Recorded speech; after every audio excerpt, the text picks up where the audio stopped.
Good evening and welcome to the City of Warrenville Public Works and Infrastructure Committee of the Whole regular meeting. It is Monday, December 9th. Can I have a roll call, please? Alderman Ashour. Here. Alderman Berry. Here. Alderman Bevere. Here. Alderman Goodman. Alderman Krischel. Here. Alderman Widener. Here. Alderman Wilson. Here. And Alderman Davalos is excused. If you'd all please stand and join me for the Pledge of Allegiance. I pledge allegiance to the flag of the United States of America and to the republic for which it stands, one nation, under God, indivisible, with liberty and justice for all.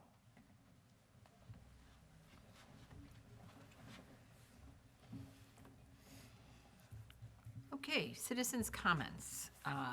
Actually, I have no pieces of paper up here stating that anyone would like to make a citizen's comment. If there's anyone in the audience, which is one person, if they would like to get up and make a comment, they can either make it now or they can make it during the meeting itself when we get to that item on the agenda. Officials and staff comments. Mayor? Good evening and thank you.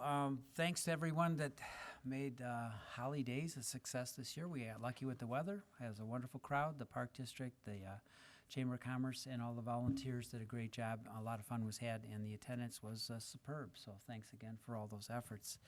A reminder that our community calendar is going to be coming out, should be available here at City Hall after the 15th of December. Again, this is underwritten by private parties, costs nothing to the city. A lot of great photographs taken by Keith Swindon, and I think you'll enjoy it again this year. So it's going to be available, limited quantities. It's getting more expensive every year. We're asking everyone to only take 2 as a maximum, but they'll be here soon, so keep that in mind. And that's all I have tonight. Okay. Thank you. Deputy Clerk? Okay. Alderman? Comments? Alderman Goodman? Is this working? I'm not sure. Okay, I just wanted to remind everybody that even though the concerts on the Commons have ended for the year, the library is still doing musical matinees on Sunday. Those are at 3 p.m. And I think the next one coming up is a violinist playing classical and traditional holiday music. So everybody look at the library's website and upcoming Sunday music matinees. I think it's once a month in the winter. So everyone enjoy. Thank you. Thank you. Anyone else? Any aldermen? Okay, staff, any comments? No? Okay. On we go. Christina? No? Okay. Next on to business of the meeting. Number 1, consideration of change orders with Masig Global on the Dynamics 365 project.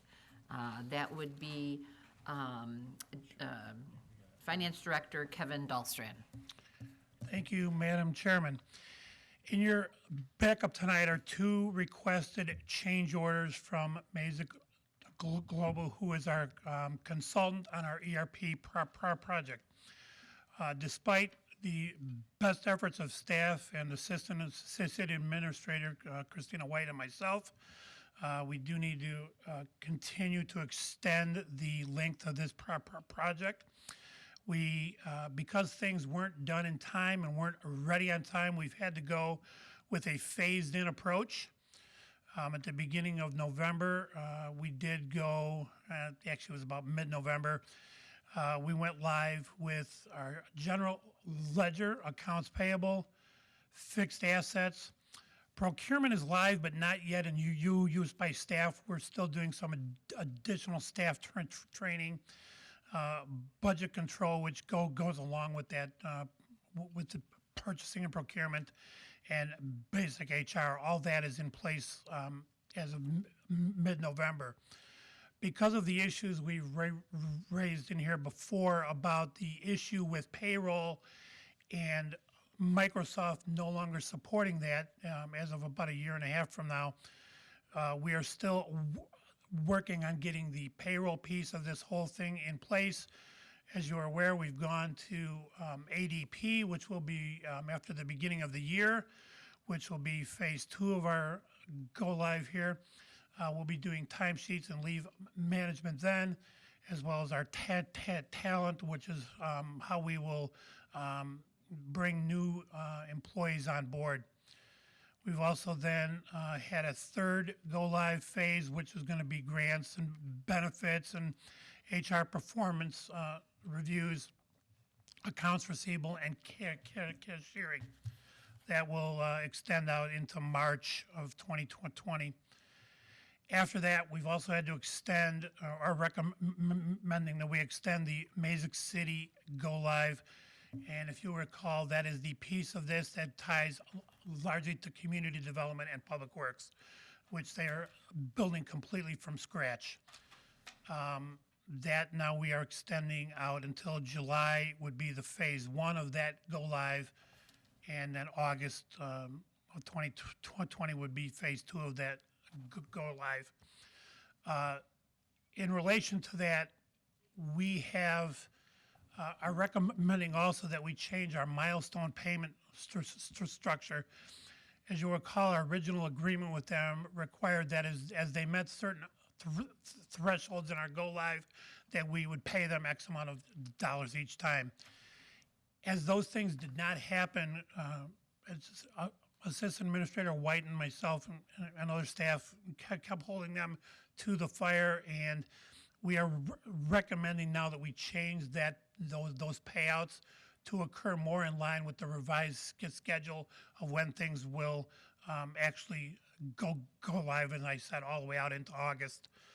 At this point, we've paid them a little over $530,000 out of a little over 1.19 of the original contract as far as the actual implementation itself. And then there are some expenses we pay in addition to that. So we are recommending that the City Council authorize approval of these 2 change orders that will extend the time frame for the go live, as well as readjust the payment schedule. And the other thing I forgot to mention is that payouts are more loaded toward the back end of the project as opposed to the front end. That way we want to make sure we do actually get to the end of this and that we have in place what they're supposed to provide. Alderman Goodman?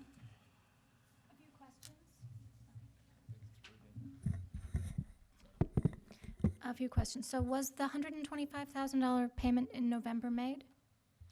No, we have not made that yet. That required your approval because that would be a change from their original contract. Okay, but this change order and the second one both say that there are no additional costs under this change request, so the total amount of additional dollars is going to be 0. Am I understanding that correctly? The dollars do not change in total. It's when they're paid out that we're changing according to the proposal. Okay, so let me just walk through a couple of the pieces. In November, we had some pieces go online, some of which still need more training. In this coming January, we're hoping to have the payroll integration and timesheets. Then a lot of the HR budget documents are going to be in March. Is that budget creation piece of it in March going to be too late to be used for our budget creation? For the 2021 budget, which is the one we'll be working at, actually staff is working on now, we'll be discussing in March, it is too late to use for this year, or for that budget process. So we'll have that in place for the 2022 budget. Okay, and then the Mazik City piece, which is community development oriented, has been pushed off all the way until July. Does that piece have to wait for all these other previous steps to happen first before it could be tailored and implemented for us? No, there are actually 2 different staffs at Mazik that are working on the 2 different things. The Mazik City, I think there is a little bit of overlap, but there's a largely a new crew working on the Mazik City piece for them. And there is going to be some overlap, obviously, between Mazik City and our D365 part of this. That'll involve a staff such as Christina and myself are going to be involved still in both pieces of that equation. Okay, so it's a question of staff time to focus on it more Correct. than that they're waiting for the other pieces to be done? Yes. That's certainly, that's not the whole thing, but that's a large part of it. Okay, I understand. All right, yeah. The piece in this agenda summary packet where it just says the budgetary impact is that there are sufficient funds budgeted already and funds will need to be rebudgeted to be pushed back further on. Is that going to require a budget amendment? No, because in theory, we would have paid out this whole contract already. Had everything gone according to schedule, this whole thing would have been paid out. We budgeted an issue, so we'll actually pay less for this year, that dollar-wise, than we originally budgeted, and we'll move part of that off to next year. Okay, this way of drafting it was a little bit opaque. I would have liked to see a couple of numbers here about, we're going to be under budget by this much in this budget year, and that number will just be added to the next budget year, just so that we know what some of the numbers are that we're talking about, because these are very large numbers, and there wasn't much information presented clearly. If you'd like, we can provide information on that, like in the weekly report. It might be helpful to have that. Absolutely. Okay. Thank you. Okay, anyone else? Okay. It's very unfortunate that this has taken so long, but I understand when you do this conversion that there are always things that you never know what will happen, that you run into just stuff that just doesn't work together. My company, I started at my location in 2012, and we were supposed to go with the conversion 6 months after I got there, and we just got it last May. So it was 6 years later. So, and it's not like it's been, that they're not working on it. The company is so large that, of course, but it just doesn't always go the way you want it to go, unfortunately. Administrator Coakley? Thank you.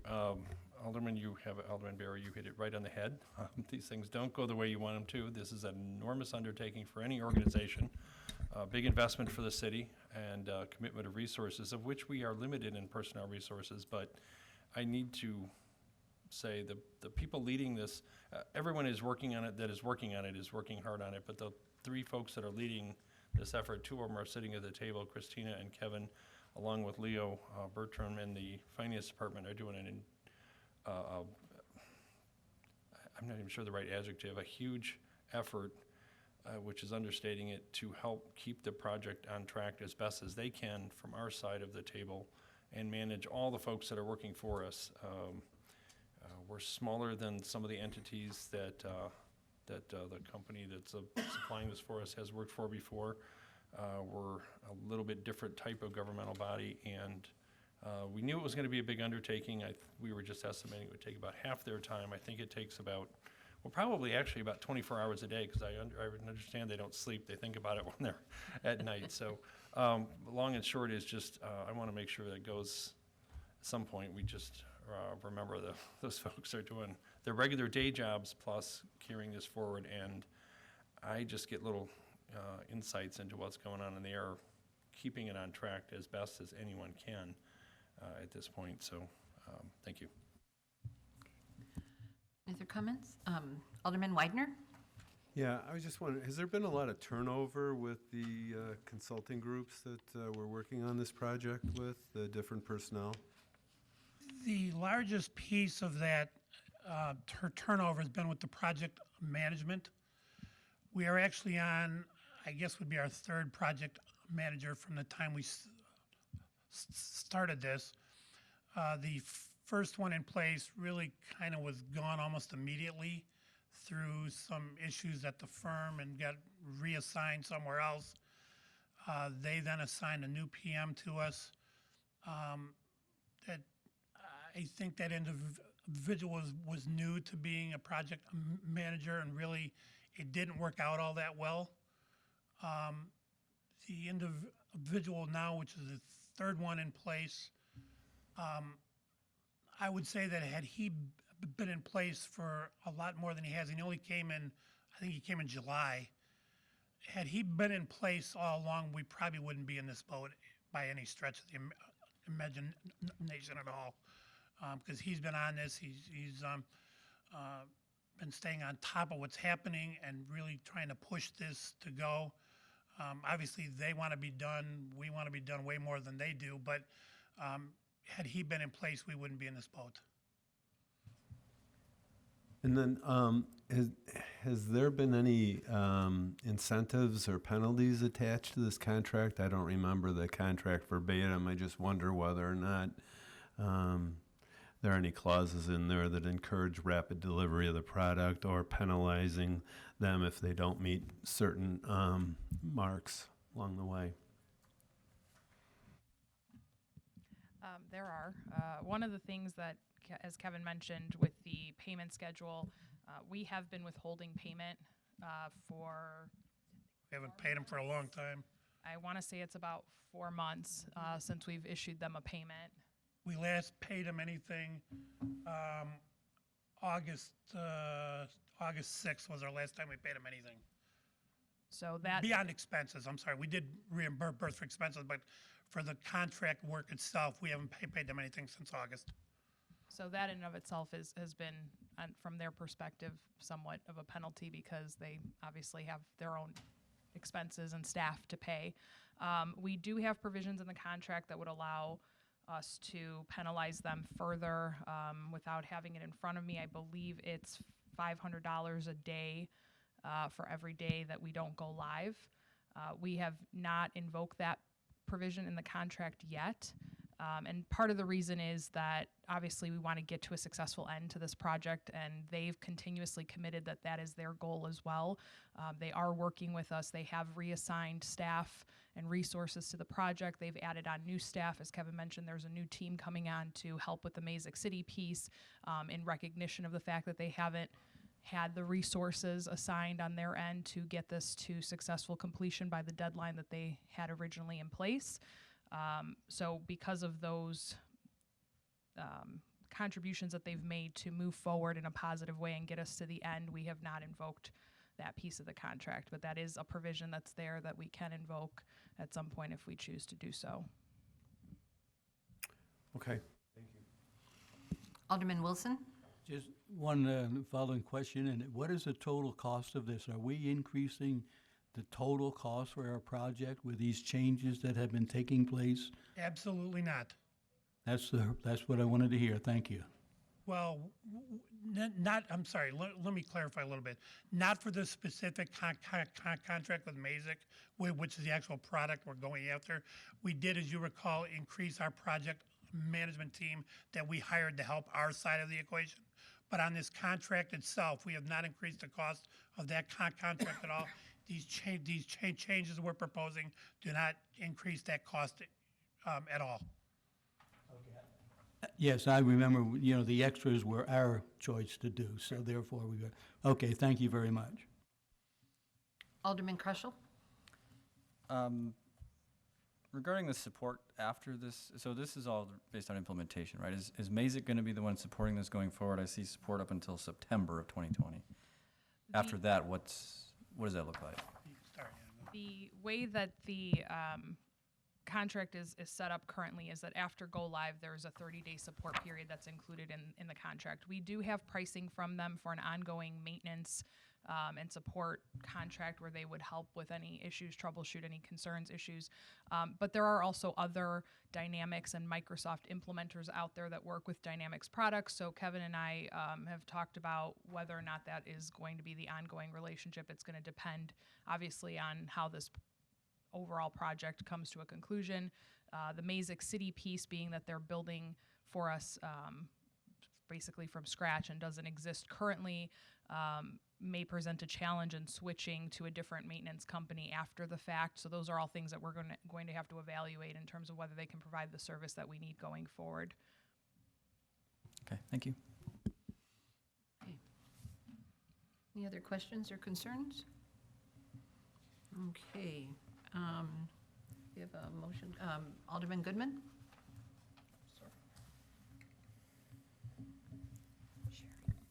I'd like to make a motion to recommend that the City Council approve a resolution accepting change orders WAR_CR_004 and WAR_CR_005 to the Mazik contract for the ERP project.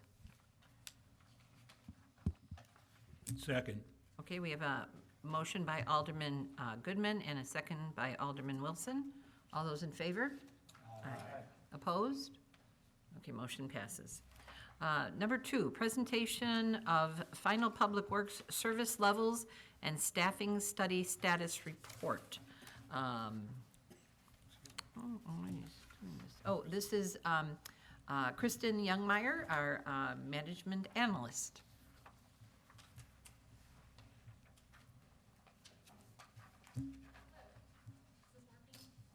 No? Did you turn it off, though? Oh, hello? There we go. We're on board. Okay. So good evening. I'm Kristen, and back in 2014, the city engaged Novak Consulting Group to conduct a public works service levels and staffing study, in large part due to some retirement of several long-term employees. But with any organization, it's also a benefit to do these type of reviews to improve. The study produced a total of 34 recommendations at the time, and since then, over the past 4 years, the department has been working on implementing these recommendations. We feel at this time it's appropriate to give a final summary on the update of the progress that has been made, along with highlighting some of the positive outcomes that have resulted thus far, and take a look at how the Public Works Department plans to move forward and continue to build upon the recommendations of this study. Okay.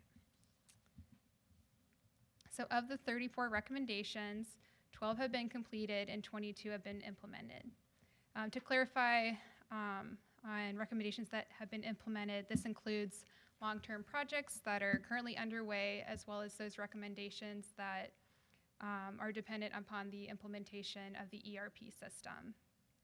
For recommendations we're considering completed, we're obviously considering those that were completed, but also those that upon review with staff, it was determined that the current practice was sufficient and working well for the city. So just for instance, for completed projects, Novak recommended equipping public works staff with mobile devices so that they can access work order information and mapping systems in the field. Streets and utility staff now have tablets. Novak also recommended the city evaluate modifying the water shut-off policy. Upon review, the finance director determined that the current policy was working well and that there really was no issues or problems and therefore no need to change the policy at that time. So that's an example of a recommendation that's considered as complete. So this is just kind of giving a broad picture of the status of recommendations.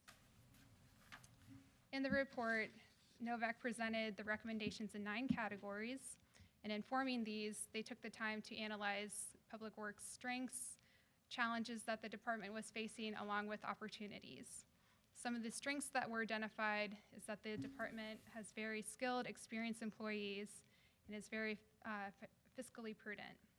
Several opportunities that were identified at the time of the study included looking at upgrading and leveraging technology to improve annual work planning and work assignment processes. Another opportunity included using staff's institutional knowledge and experience to help develop more systemized processes.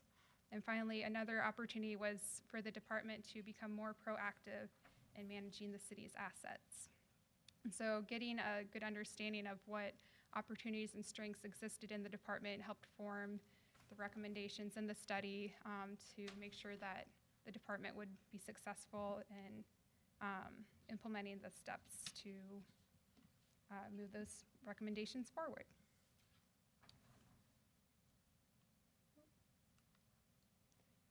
So now I just wanted to take a moment to highlight some of the recommendations that have been implemented to give you a better picture of how those are currently working.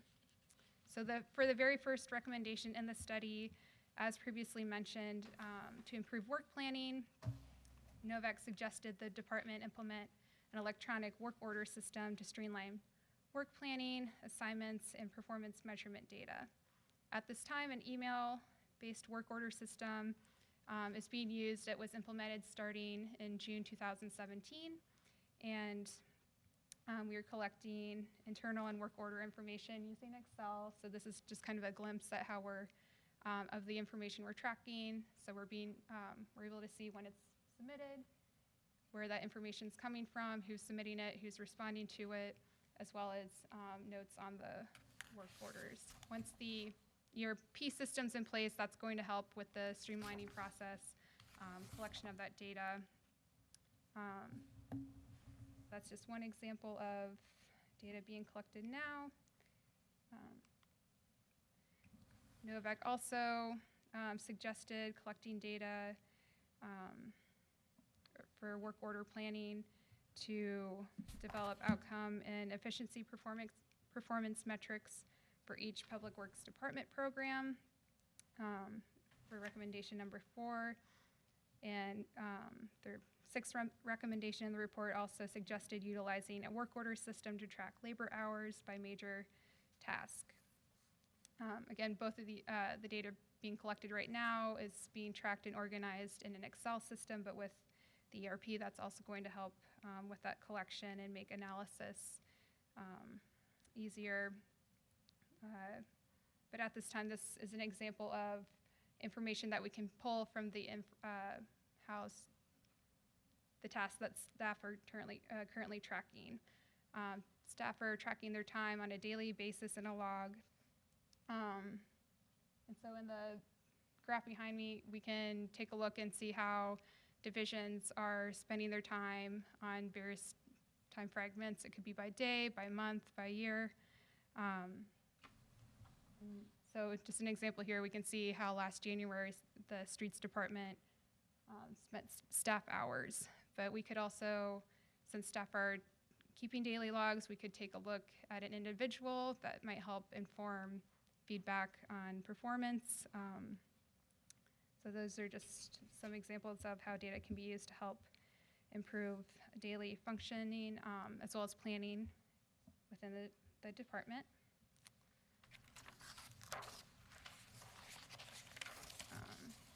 Another set of recommendations related to integrating systems. For example, recommendation 8 of the study suggested integrating acid map data maintained by Public Works into the city's GIS software, which was being maintained by the Community Development Department, and geolocate assets. A consultant at this time is currently converting utility atlas data into the GIS system, which should be completed in the near future. And just as an illustration, this is a map of the city's stormwater sewer system that's now on GIS. And so as staff are in the field, they are able to access this information. This is a way for them to be able to be more flexible and access information as they're performing a task, but this also helps with being able to plan for various projects in development. Once the ERP system is implemented, the GIS system and work order systems could potentially be linked, which would enable staff to access current asset information related to the work order assignment they may receive. In the near future, Public Works is going to complete a pavement condition analysis as well as a tree inventory and management plan. And so data gathered from those two projects will be able to be mapped out and integrated into the GIS system.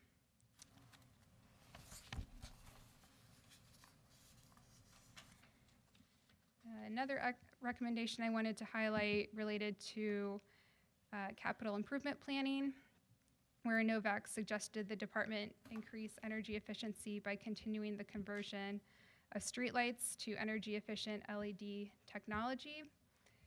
At the time of the study, Novak estimated converting converting LED technology would reduce the city's overall streetlight energy consumption by an estimated 45%.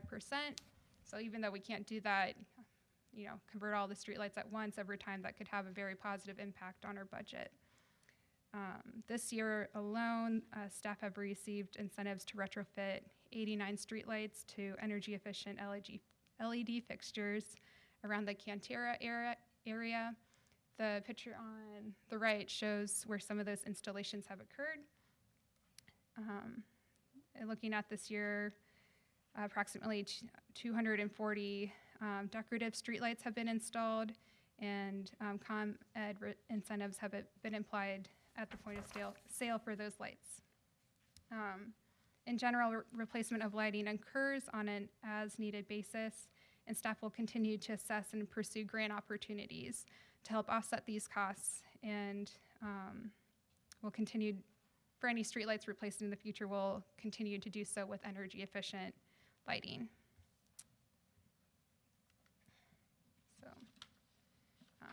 So those are just a few examples of how recommendations are being implemented. And although I've only touched on a few of the 34, all have helped the department take steps to improving efficiency and effectiveness in the tasks that they do that will ultimately improve the quality of services that they're delivering to our residents. And again, with the ERP implementation, this is going to help support many of the recommendations that NOVAC made, and many of the steps to move those recommendations forward are underway. The ERP system, along with the work order, will help support an implementation of fleet and fuel management systems. It may also help create maintenance and work plans, schedules, and service standards. It can help with tracking labor hours, along with managing assets. Moving forward, the department will continue to collect data to use as a tool to proactively manage city assets and deliver services. And just as a general practice, we'll continue to review policies and procedures. In the near future, the department is anticipating receiving a report on a citywide service level and staffing study that is being completed by Matrix Consulting. And they're also looking forward to having a citywide facility study, which will be informative for the work that the department is doing. And so at this time, would like to thank you for your attention and would be happy to take any of your questions. Thank you. That's very interesting. There's a lot of work that's been done since the study was brought forth. Any comments? Alderman Goodman? First off, I want to congratulate you on having such a good big picture view of what's been going on with this project since you're relatively new here. And as you've described, this is sort of an ongoing 5-year work in progress that I think we should certainly mention the contributions made by Management Analyst Miller, who did a great job on getting a lot of these things in better shape than they were when he arrived. So thank you for your presentation. And some of my questions have a little to do with timing, but others have to do with just sort of where these pieces fit in. So I noticed some of the projected completion dates are for the end of next year or early next year. But looking ahead to the 3 items that have to do with work order plans and daily logs and so on, the 3 things, I think it's item 5, 6, and 7, which all are scheduled for next year. Is that something that you have a handle on and that you can sort of see a plan for, a way to get those things finished, or are these things that it just says it's an ongoing task for the management analyst? So is there ever having a completion date kind of the wrong way of looking at it? I would never say there's a completion date for tracking the data, because this is going to be something you want to constantly collect over time. So then the dates for completion listed are the dates for having, say, a system in place to track the data?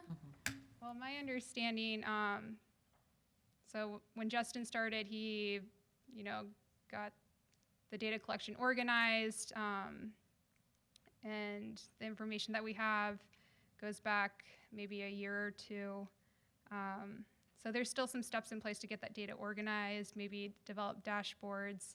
I mean, I'm getting familiar with the ERP, but I'm sure there's a lot of tools there that's going to really help take the data we're receiving to help tell a story about what is going on in public works, really see where staff is spending time, what projects they're working on, maybe certain areas in the city they may be spending more time.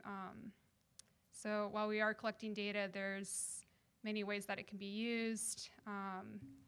So while we have that now, there's still a lot to kind of think about what are the best ways to, what do we want to know from that data? Part of it's considering maybe taking a look at some of the city's goals and considering those, figuring out, you know, what do we want to look at to see what's really going on with the work that we're doing, and yeah, to see how we're using our resources. As time goes on, we're going to be able to maybe see more trends from the data, see how time is being spent, and maybe use that to figure out where we need to put our resources in to be smart in that aspect as well. I think your point about connecting to the city's goals is a great point, and I encourage you to refer back to the strategic plan when giving that kind of analysis of the data that we have. I know that that's not always being tracked in a formal way, and I know our strategic plan will be updated eventually, but yeah, keeping track of the data and having progress that's measurable so that we can say we've gotten this much further, we've gotten this much accomplished, we know this much more about what assets we have. I mean, when it says things like in number 12 that an asset management system is not implemented, does that mean that it will be once the ERP is complete? Or is that related to the EMRP, long-term asset catalog, I guess, that we're putting together now? I'm gonna step back first on 5, 6, and 7. On 5 and 6, those are dependent on the ERP, so that right now the time frame is for July and August for the ERP, the Mazik City portion to be implemented. So they'll go live, I should say. And then by the time staff actually is fully using those, would probably be about the fourth quarter of next year. And then 7 is really dependent more on getting the fleet management technician in place so they can help us with figuring out where we need to we determine what their skills are for helping us, determine what we're going to maintain in-house, and then determine what outside help we might need, who we might contract with for services for some of the vehicles. For number 12, yes, the asset management would be goes hand in hand with the work order system as part of the ERP. Okay, so then just sort of looking down again, about 14 also relates to the CMRP, and the facility needs assessment in 16. That also relates to the staffing study being concluded, and then the facility needs study that's going to be a follow-on project for that. So we have specific dates that control each of those deadlines. So when we're projecting out to 2020 what we're going to be finished with when, I guess I'm just sort of asking in a slightly more broad way, marking all these things as done and then saying the dates are all in 2020. We have a plan to get there, right? Yeah, I mean, the marking them as implemented, meaning we've already started, and say work orders, for instance, there's an email system in place that's going to evolve and change once the ERP goes live, and that'll shift to being tracked by the ERP from the work order system and spreadsheet system we're using right now. So you mentioned earlier, yes, having a specific completion date may not be totally representative of this because it will be ongoing. Okay. There's really never going to be an end to it because you're going to keep tracking the data and hopefully improving on work orders and addressing the work orders and that type of stuff. Okay, so are we going to keep updating this chart, or are we done with this now? My intent would be to be done with this now because it'd be somewhat repetitive. I mean, I don't anticipate it changing a whole lot in the coming months. Okay. My last question has to do with one of the slides in your presentation where you have like the stormwater assets all mapped out. Are those maps available to the public in our GIS system? I don't think so yet because we just, this one, for instance, our staff went out and collected the points for all the catch basins and inlets and that. We are working with a consultant right now who is going to combine the AutoCAD map that Mike Smith created years ago and help connect the dots that show on this. So you can see the different sizes of the storm sewers and materials and that type of stuff. I envision at some point this will be available to the public and available for, say developers and engineers that rather than having to come to staff to get the information, they could actually obtain it online. Okay, and I'm sure this will be very useful in our update to the EMRP. Yes. Thank you.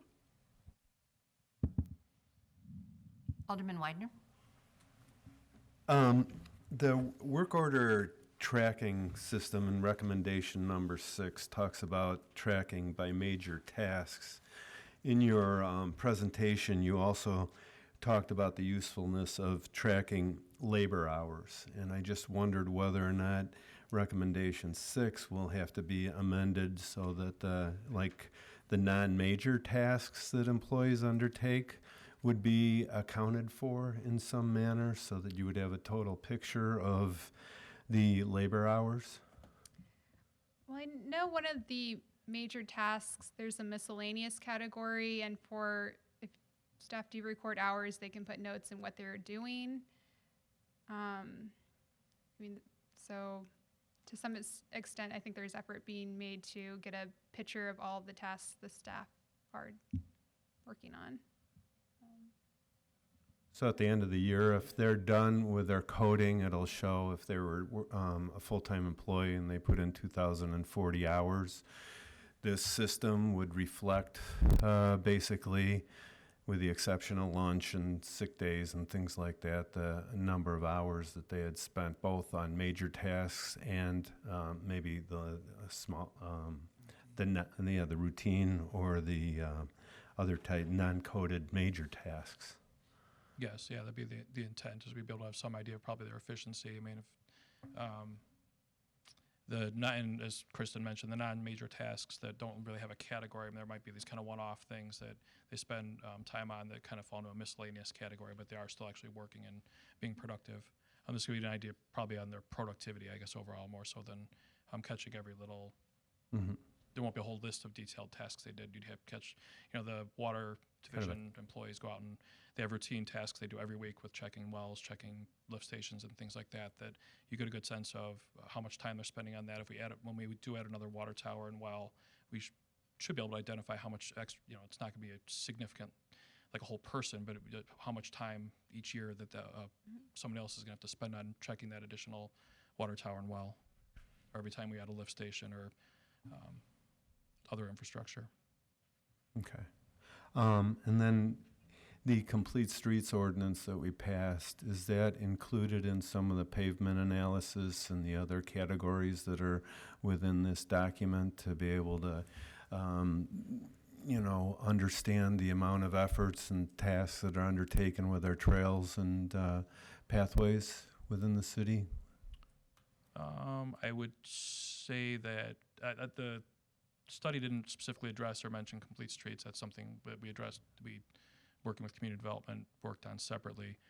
But yes, some of the tasks that are associated with maintenance of those infrastructure, the paths and things like that, would be captured as part of our tracking of work and the time that the street division spends on different things.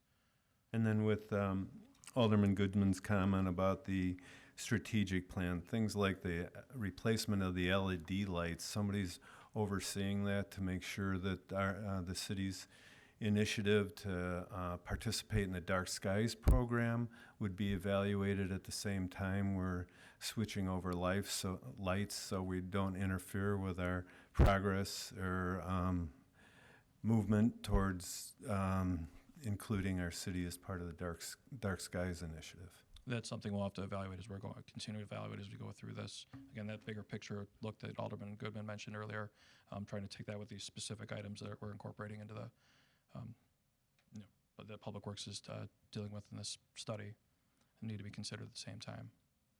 Okay, thank you. Alderman Wilson? Yes, I just had a question about number 7 and then number 24, which have to do with the maintenance. And just wondering about, we don't, what's the situation right now? We're using independent maintenance crews or something like that to take care of our vehicles since we don't have an in-house maintenance guy. Can you give me an idea about how that's working? Are we working with the Forest Reserve? I know that was all the indication that we were going to work with them, or that was a question about working with them so far as maintenance of our equipment. Are we anywhere along with them, or are we all doing it through outside maintenance people? We're doing it through outside businesses so far. Jamie Clark is the one that oversees the vehicle maintenance, the fleet management technician. When that person is hired, we'll report to Jamie. And so for preparing for winter, for instance, he's been sending our trucks, or had been sending our trucks out one at a time to get prepped for winter. It's something that normally that mechanic would have taken care of in-house with the assistance of some of the street division employees. It's as we move forward and hire a fleet management technician, we've been through twice now advertising, and actually reached a point where we offered the job to 2 different people, and it didn't work out. So we're going to be starting round 3 here probably after the holidays, advertising, and we've gotten a decent response for it, considering we have a full employment market, and we've found 2 very capable people, but it just didn't work out in terms of them taking the job. But when that person is on board, then we want to work with them to determine what the right route is, working with the Forest Preserve District, how much we might need to send to them, what types of activities, what types of vehicles, or going with some of the contractors or businesses we've gone with today. But so far, it's been working well. Jamie was reviewing the budget just a couple of weeks ago, and he was afraid he blew the budget because of having to use so many outside vendors. Now, we're not spending salary and benefits on an employee, so that balanced out, but we're in much better shape budget-wise for that specific task in terms of vehicle maintenance than he expected to be.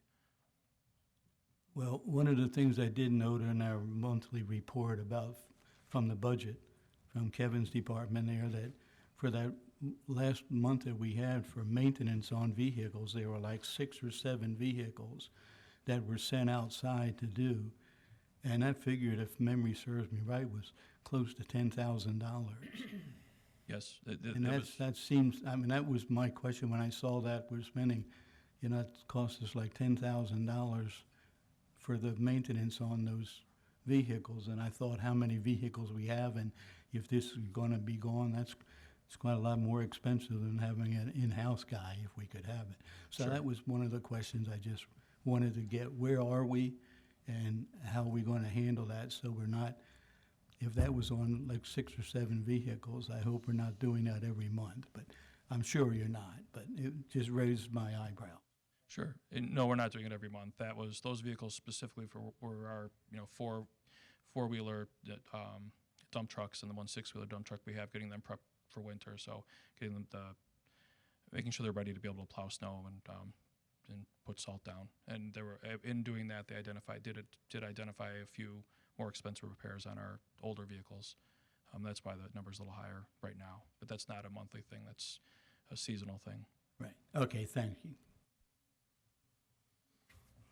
Okay, I know that I actually do this kind of work with this work orders and assets and all that kind of thing at work. And it's a long process it took us a long time to get all of our assets in line and then create tasks for those assets and to then create preventive maintenance and then go back in and when something breaks down to put in work orders and to track all that. But it's a good way to keep track of the hours that are spent possibly even working on one water tower and what you spend in a year, just even on labor hours. And then you'll know exactly what kind of parts and everything else that are put into that. It's a great way to figure out your budget, and it's a great way to pretty much hopefully control your budget also, because doing preventive maintenance on these big pieces will always allow you to have better control.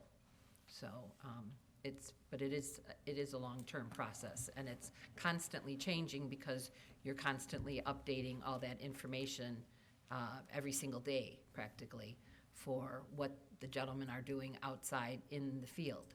So thanks for a very good report here. Okay. This is a information only, so again, thank you. Any other questions or comments? Okay. On to number 3, consideration of raising and realigning the prairie path. That would be Deputy Public Works Director Phil Kukler. Thank you. The proposed trailhead project that's right out here off of Stafford Place by the Prairie Path near the gazebo is currently in the preliminary engineering stage. And as part of that project and that design, there's going to be a need to fill the area immediately adjacent to that to be able to construct the trailhead. Staff has looked at it is also raising the Prairie Path and realigning it farther west almost all the way to Rockwell. Through that section in front of the library, the path sits anywhere from about 1 to 3 feet below the roadway right now.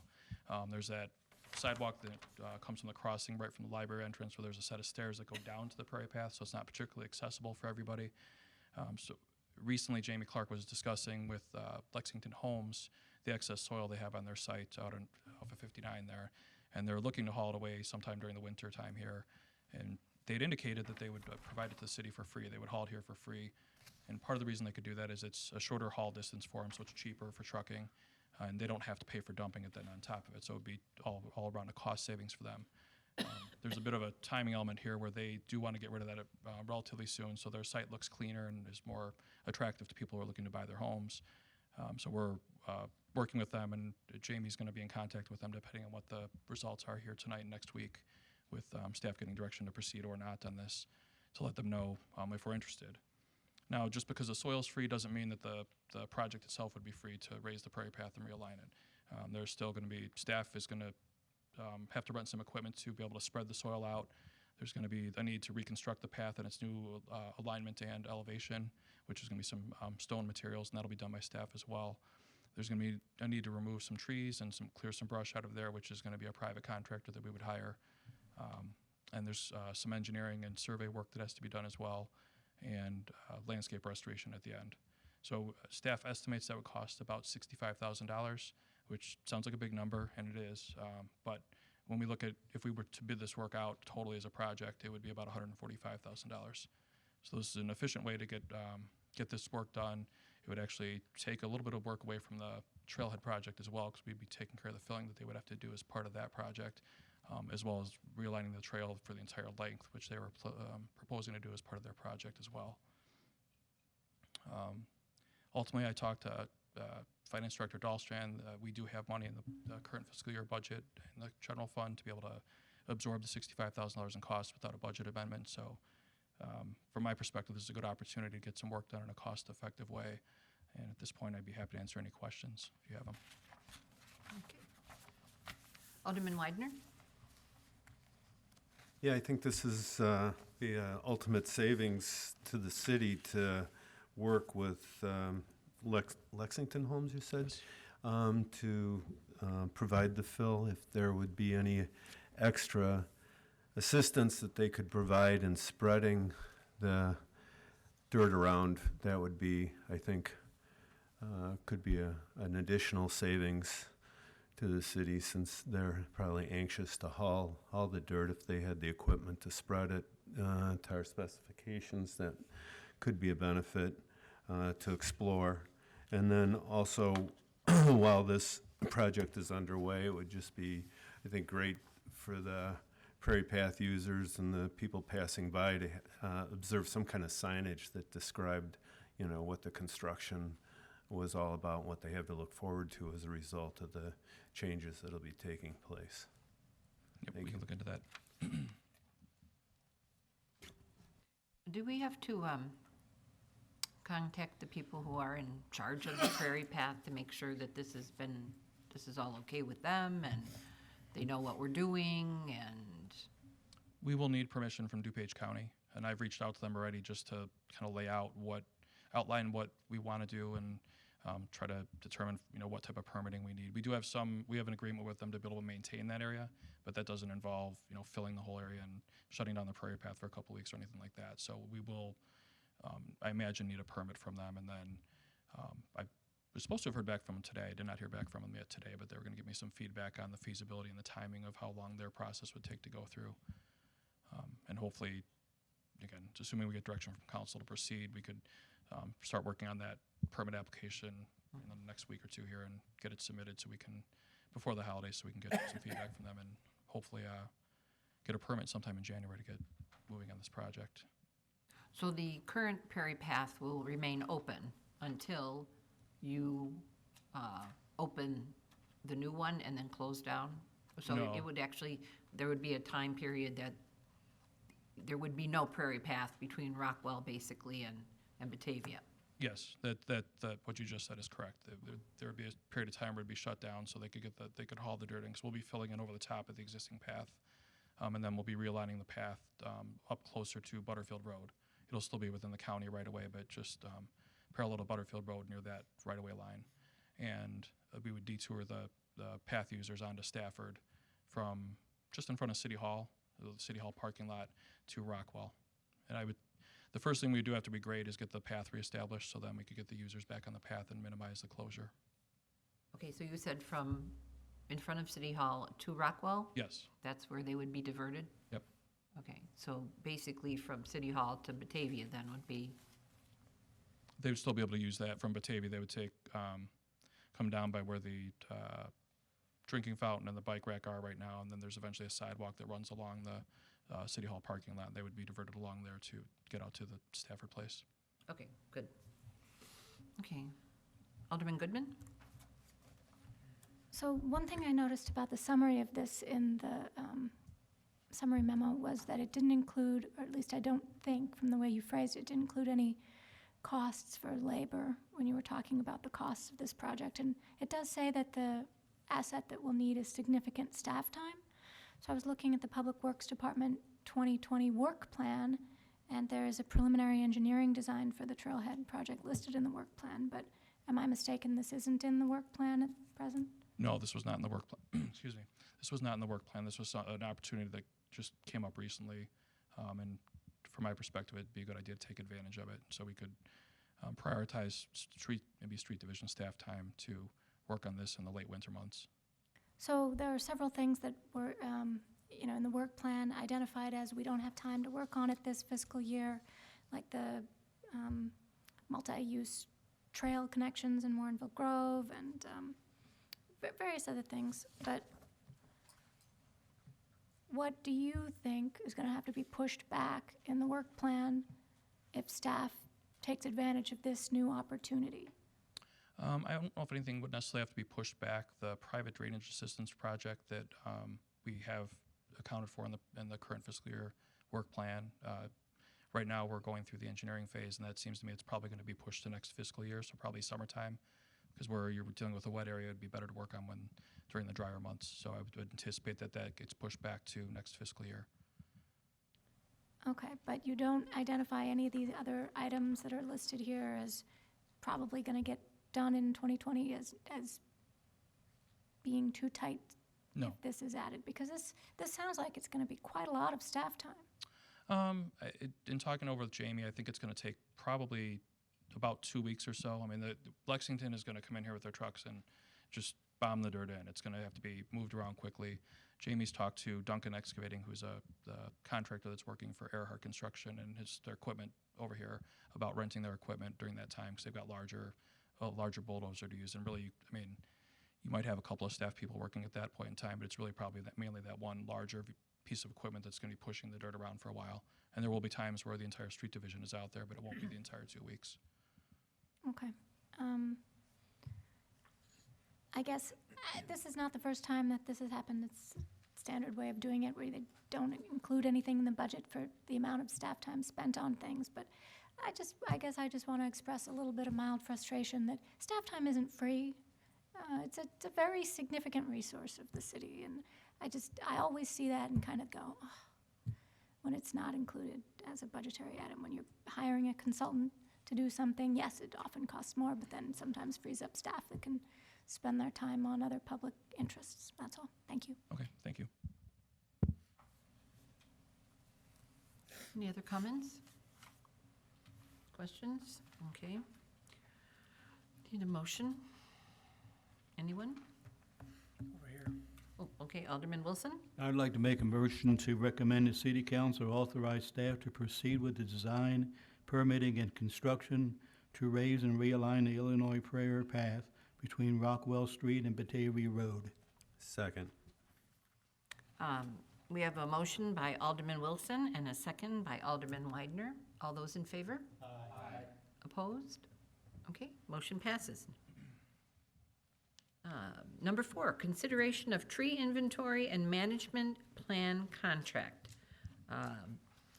Again, we have Deputy Public Works Director Phil Kukler. Thank you again. The current budget includes a decision package for a tree inventory and management plan. And the purpose of that would be to have all the city-owned trees inventoried, and we estimate there are about 7,500 of them. GPS location would be taken. They'd then also include in that the size of the tree, the species, the condition, that type of stuff, information about the tree that would be useful in understanding and knowing in the future. And the second part of that would be a management plan where the firm would help us identify what type of management activities there are. We can see how that aligns with what we're doing right now already, because staff does do some proactive tree maintenance. It'll be interesting to see how the consultant, what they recommend, and then they can help us work on budgetary numbers for future budgets as well. We issued a request for proposals back in October. We received 6 proposals and ultimately selected, or Davy Resource Group is the firm that we're recommending. Ultimately, their price was somewhere probably in the lower half. They weren't the cheapest. They certainly weren't the most expensive, but they were probably just below the midpoint of the costs we received. The thing that stood out about them is their scope of work was most closely aligned with what staff was looking for. And in particular, they had a pretty healthy budget in there for developing the management plan, which is going to be a critical piece of this. You could gather all the information about the trees and have an inventory, but if you don't have the management plan to go with it to help you manage those assets, and again, trees are city assets. They're not as commonly thought of as assets as, say, a storm sewer, a sanitary sewer, water main, but they are assets nonetheless, and there are certain liabilities with them. So if we can more proactively manage those assets and make sure maybe we catch a tree and take it down before it falls on something, for instance, that we, better. And that kind of goes hand in hand with even the public works service levels and staffing study about trying to get public works to be more proactive instead of reactive. And the guys for a long time have been great about reacting to problems or things that come up and figure out a way to deal with them in a quick and efficient manner, but not always had the time to be proactive and look at things and how we can prevent some of these emergency situations that might pop up. So with that, I'd be happy to answer any questions on this item. Alderman Wilson? Yeah, I have a question. It says for the amount for this is $25,875. Am I on the right page? Yes, that's Okay, but it also says in that same sentence there, plus reimbursement expenses as identified in Exhibit B. And Exhibit B is blank. Does that mean there will be no additional charges? I don't My think, page is blank. I think it is. is this in the contract document?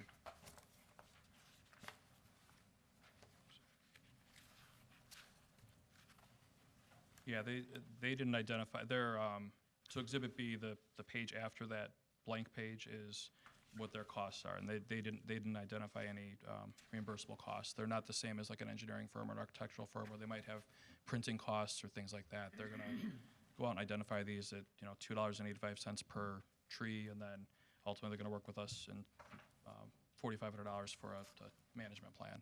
I don't anticipate any Okay, reimbursables. it's just a question, because I see the one figure, but when I looked at,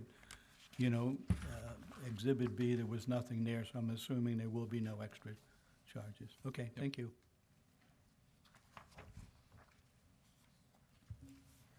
Okay, Alderman Widener? That's your baby. Yeah, I was pleased to see the recommendation for Davy Trees. I know the Morton Arboretum works with the Chicago Regional Tree Initiative, and Davy has conducted work in a lot of the communities where that regional tree initiative is operating. I think most like us is the River Forest, kind of the similar community as Warrenville, surrounded by forest preserves with probably the similar number of street trees. So it makes sense for us to move ahead with the contract for Davy. I'm glad that the city is doing this. We've had an inventory done before, but the idea of moving on to a well-constructed management plan for a city that prides itself in its tagline of naturally, I think is a good direction for us to take. And with that, I would like to make a motion to recommend the City Council pass a resolution approving a contract with Davy Resource Group Incorporated for a tree inventory and management plan in the amount of $25,875. Second. We have a motion by Alderman Widener and a second by Alderman Bevere. Okay, all those in favor? Aye. Opposed? Okay, the motion passes. Number 5, consideration of a change order for, is it FISIC Electric and Communications contract on the phone system upgrade. That would be Assistant City Administrator Christina White. Thank you. Back in February, the City Council approved a contract with FISIC for the replacement and upgrade of our phone system and all of the hardware and software that goes along with that. As part of the project, FISIC and the police department identified that a cordless phone was missing from the parts list of approved items that were purchased, and an additional license or SIP trunk was needed for communications at the police department. So they have submitted a change order for $627. The project is complete. Everything is installed and working as expected, so that should be the only amendment or change to this contract overall. So that $627 would increase the contract amount to a total of $72,442.13. I'm happy to answer any questions.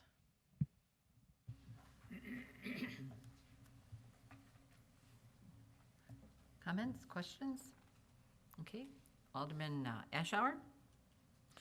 I'd like to recommend the City Council approve a resolution accepting Order RFC number 3, authorizing an additional $627 to the total phone system replacement contract for FISIC Electric and Telecommunications Systems Incorporated. Second. Okay, we have a motion by Alderman Ashour and a second by Alderman Bevere. All those in favor? Aye. Opposed? Okay, motion passes. Number 6, consideration of process to sell city-owned property on Rogers Avenue. Kristen? Okay, here we go. Management Analyst, Kristen Youngmeyer. So there is a site on Rogers Avenue that used to be an old well house that has no longer been in use probably for over 20 years or so. This piece of property is just sitting there. And so we have identified it would be a benefit of the city to sell. We're seeking authorization to proceed with the process that could result in the sale of these parcels. In the packet, there are 2 processes for selling property that have been outlined. And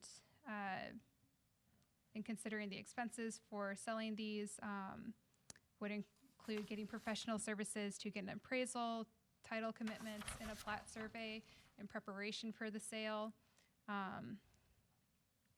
So we're looking for approval to move forward with that.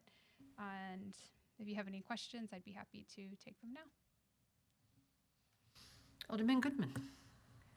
This may sound kind of obvious, but I noticed 2 different pieces of information in 2 different places and put them together and came up with a question.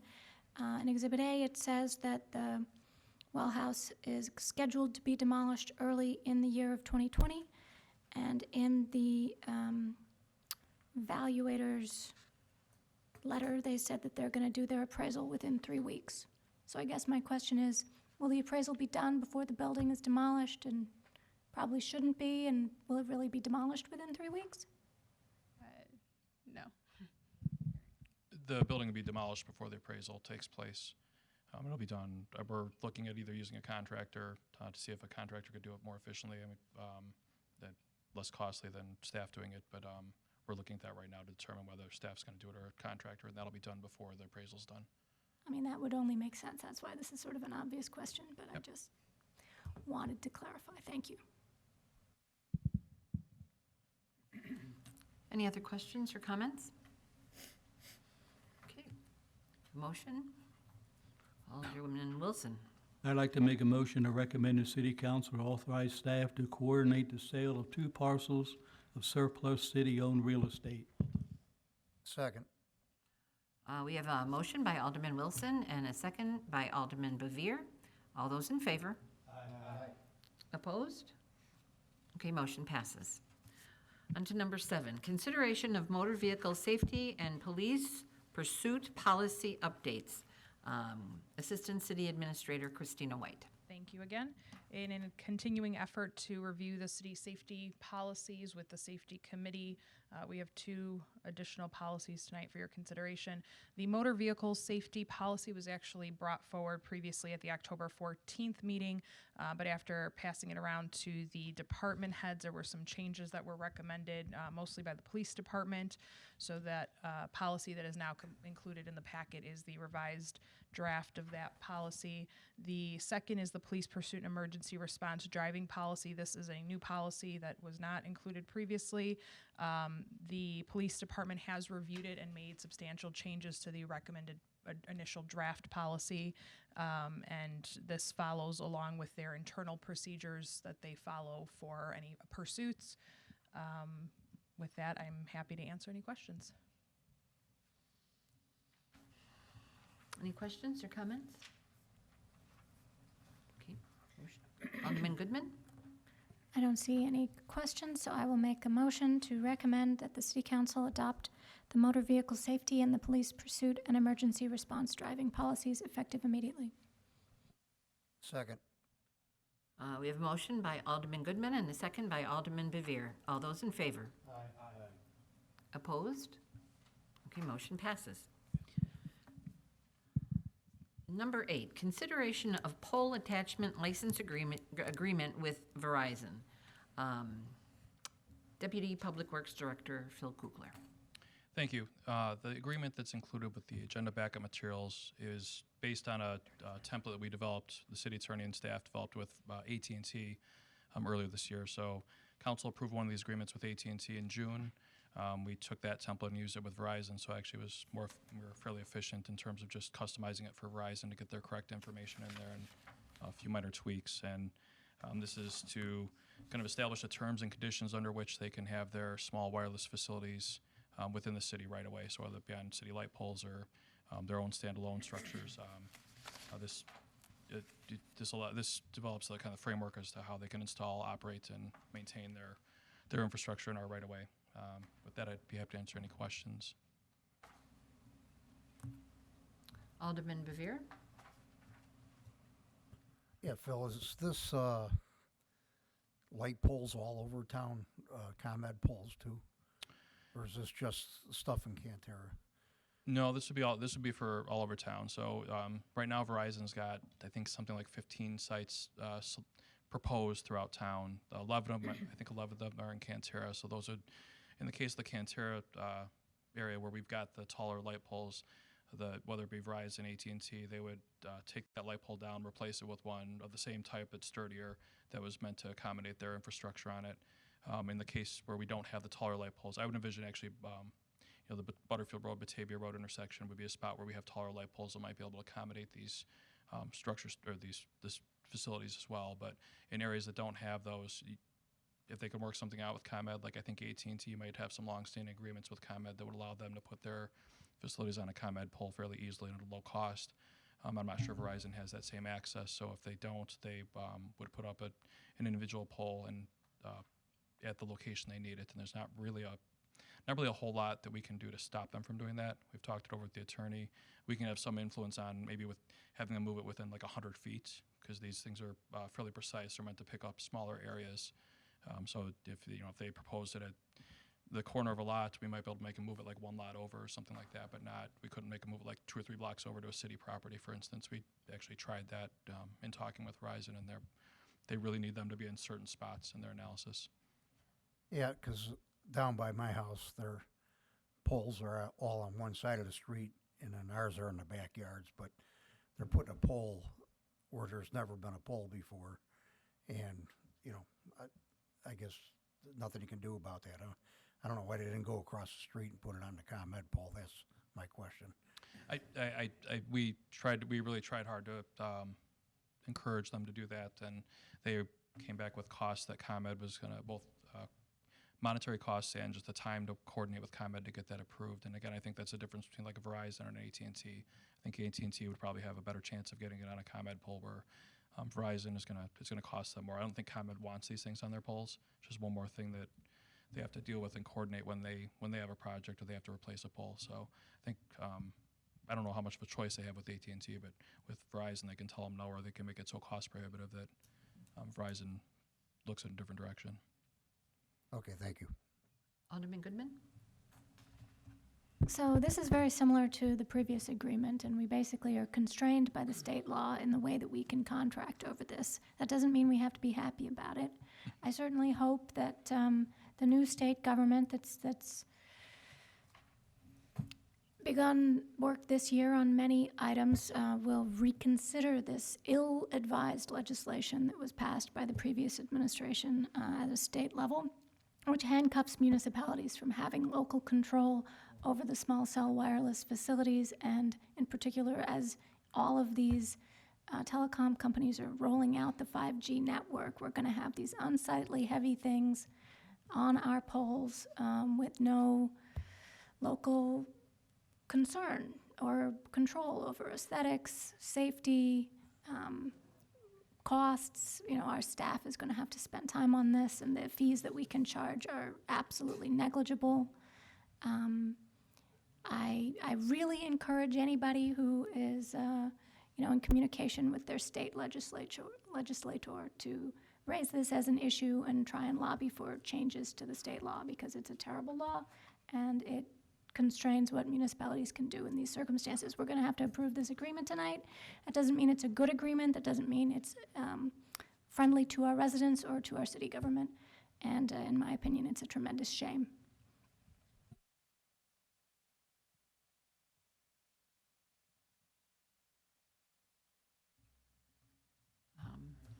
Motion? Anyone? Alderman Goodman.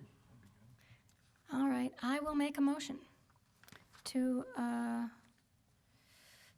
recommend that the City Council pass a resolution approving the pole attachment license agreement with Chicago SMSA Limited Partnership, doing business as Verizon Wireless, and authorize the city administrator to execute it. Second. Okay, motion by Alderman Goodman and a second by Alderman Revere. All those in favor? Okay. One moment, I'm sorry. Alderman Wilson, you had a comment? Yeah, just one comment, but hearing from what Alderman Leah said, I guess it says that they have to obtain a permit from us, but that permit is dictated to by the state, so we can't deny a permit. Do we charge them $1 or money for that permit, or is this just we're stuck with it? We can collect $200 a year for them. And that's established by the state also? That's the maximum we can collect from them. Maybe we should cut down some poles. Okay. Now, all those in favor? Opposed? Okay, motion passes. On to number 9, consideration of a request to dispose of surplus city property. Management Analyst Kristen Youngmeyer. So the department has identified a few items that are no longer being utilized. This includes a few lawnmowers that are gas-powered, 3 trucks. One of the trucks has a toolbox on it. So also looking to dispose of that. There's a couple of police cruiser light parts, some From the well house site, there's a couple of pumps that we're looking to dispose of that are in poor condition. If you have any questions on the items, be happy to answer them. Questions or comments? Alderman Widener? Yeah, I have no questions or comments. This is something that we've done a lot of in the past, and I make a motion to recommend the city council approve an ordinance authorizing disposal of city-owned surplus property utilizing open-off auction service. Second. A motion by Alderman Widener and a second by Alderman Wilson. All those in favor? Aye. Opposed? Again, motion passes. Okay, final. Number 10, review and file Public Works Department FY 2020 Work Program and Decision Package Status Report. This is just an information only, and does anyone have any questions? Alderman Goodman. Sorry, I do. I noticed on here the property acquisition for the sanitary sewer holding tank, once again, says no progress, but I did speak with some people at Fermilab, and they told me that they had a meeting scheduled for the day after that with staff to talk about some of their I&I reduction progress, which I think will have a direct impact on whether or not we're going to need to build this tank. So I just want to know how the discussion with Fermilab went. It went well. They have a couple of different ways they can budget for money or request for money to be budgeted, and there's kind of like a bigger project and some standalone projects, and they've got requests in both directions to take care of I&I for both the sanitary system, which we're concerned about that goes to Warrenville, but also with Batavia, because Batavia is having the same issue and has raised the same issue with them. So it is certainly on their radar, and I think we've agreed to discuss it, probably quarterly check-in to meet, even once this is done, just to meet and check in with each other to keep that line of communication open. Okay, I've expressed our concern about this issue to them at the Community Advisory Board meetings, and they've said that they want to coordinate with you and Batavia, maybe even together if that's a possible thing. I don't know how easy that would be to arrange. But I think if we emphasize to them how important this is, that they've told me helps them in their funding requests to the Department of Energy to know that there's local concern about this and that saving us some money and them being good neighbors is a good long-term strategy for Fermilab, and will help them if we present them with information, which I know we have with the videoing of the system, but if we present them with information that helps them get the funding to make repairs to their system, which will help us tremendously. Sure, and they did indicate they have an engineer on board, a consulting engineer to help them develop their plans and cost estimates and things like that to take it a step further, I guess, than they have already. Good, okay, thank you. Anyone else? Okay, again, that was information only. Thank you. And we have nothing else on the business of the meeting. Next is miscellaneous, which we have nothing. And finally, we need a motion for the adjournment. Anyone? Alderman Goodman. Move to adjourn. Second. Motion by Alderman Goodman and second by Alderman Wilson. All those in favor? Aye. Okay, opposed? Okay, motion passes. We're all adjourned. Thank you very much for watching.